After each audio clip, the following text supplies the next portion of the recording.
We are back courtside to the Joel and Diane Bloom Wellness Center here on the campus of NJIT, where tonight the Highlanders get a tremendous victory over the first-place Vermont Catamounts. Matt Provence joined by assistant coach Tommy Messenger. I guess here's where we're going to start.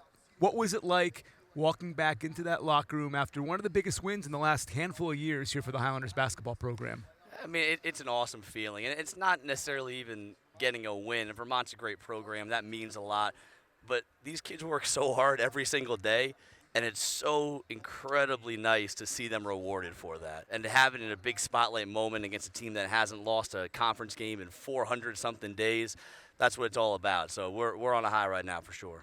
And it's funny, too, because I didn't know where to go with the congratulations because you just had a daughter, Anne-Marie, correct? Yes, sir.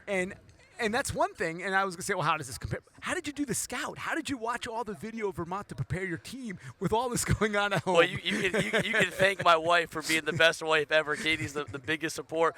I was coding in the hospital room because she was in labor, and I was watching Vermont versus Binghamton, trying to figure out how we could beat these guys. So, no, she was incredibly gracious, and obviously not the ideal circumstances, but great support system around us, and everybody stepped up, coaching staff, players, to get this thing done.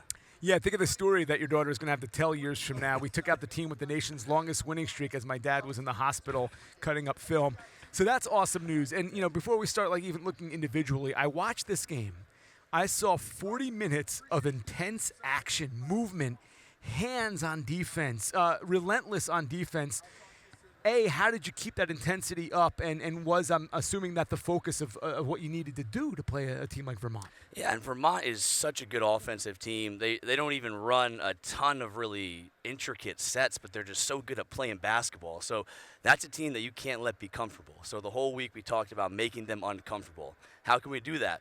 Pressure on the ball, hands in the passing lanes, bump them off their cuts, right? Whatever they're trying to do, we have to take them out of it because what they're trying to do, as they've proven for years, is really, really effective. So, you know, again, it's a testament to how hard our guys work, and doing that for 40 minutes is really, really hard. That's why Vermont doesn't lose a lot of games. So, you know, for us as a young team to take a huge step forward, and, you know, it wasn't always the prettiest game that we've played, especially on offense, but to be rugged and really buckle down and guard this team on defense the way we did, that's a really special night. Yeah, it sure is. I mean, possessions late, which were key, free throws, which were key.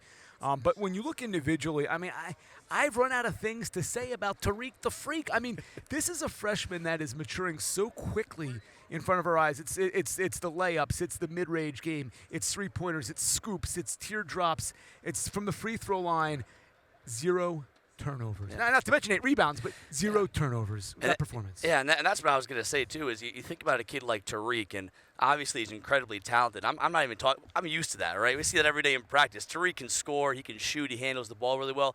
He gets 8 rebounds, and there were some tough rebounds. He's putting his nose in there against 6'8", 6'9" guys, pulling down important rebounds to help us pull out a conference win like that. That's what seniors do, right? To get that as a freshman is incredibly rare. So Tariq obviously – you know, carried us on offense, but it's the little things that he did beyond just scoring that really propelled us tonight.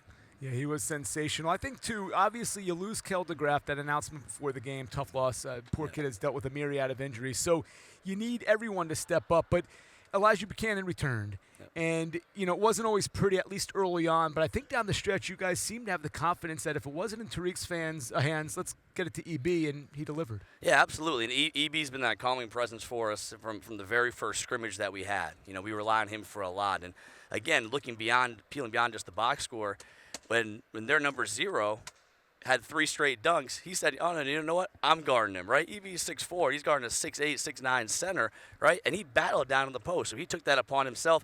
That's what you want from your seniors and your grad students, right? Taking on that challenge, not backing down, and saying, you know what? If he's scoring, I want him. I'm going to shut him down. And he battled his tail off down in the post. Yeah, he certainly did. And now that you mention it, too, like, you know, we were watching Iafalio do some good things in the early second half, and he started getting worried about how he could take over the game, and it didn't happen. So collectively, a really big win.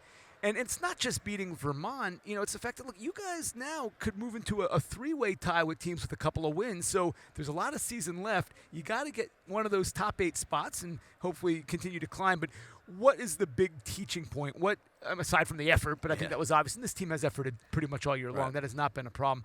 But what's the teaching point? How can this be applied moving forward to see similar results? Maybe not every night, but what can be done? Well, this is proof of concept. Right? Everything we've been working on, everything we drill every single day in practice, it came together on the defensive end for us. We still have a long way to go to be the best offensive team we can be, but we showed that when we're collectively talking, having each other's backs, giving maximum effort, boxing out, rebounding, this is what it looks like on the defensive end. And if we can put in defensive efforts like that to hold Vermont to a rough shooting night, the other teams in our league are going to find it hard to score on us too. So that's really the big takeaway, is proof of concept that what we're doing, when we do it full on, it can get us wherever we want to go. And long before this win, long before you were coaching, probably still playing high school ball, that's really what the Highlanders had to do to get themselves in a conference, because they, were a new Division I program, and it's not always easy to find points out there right away, but you can play defense. And tonight you guys did that, so kudos to you and the staff for instilling the right type of attitude for this game. And I want you to go celebrate. You've had a lot to celebrate, but go celebrate with the guys. It's a pleasure to talk to you, especially after such a big win. I know you worked hard for it, so enjoy it just like number 30 or number 20 or any of the other guys we've talked about, okay? Dad? Yes, Dad sir. / assistant coach. Yes, sir. Thank you very much. All right, Tommy Messenger, assistant coach here under Grant Billmeyer, who gets his first home America East Conference victory, and for everybody, the biggest conference victory since really the Highlanders have joined the America East. They win again, taking out Vermont by the final of 63-61. And we want to thank you for watching this production of Highlander Sports.